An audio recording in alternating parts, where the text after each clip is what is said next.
former senator at DOJ secretary na kalalaya lang sa kulungan ni si Laila de Lima.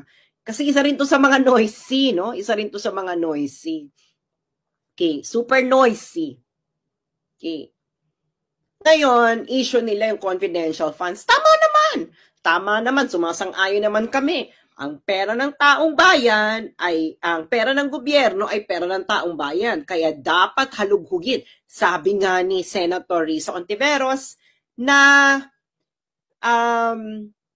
these are public funds. Kailangan may transparency, accountability, di ba?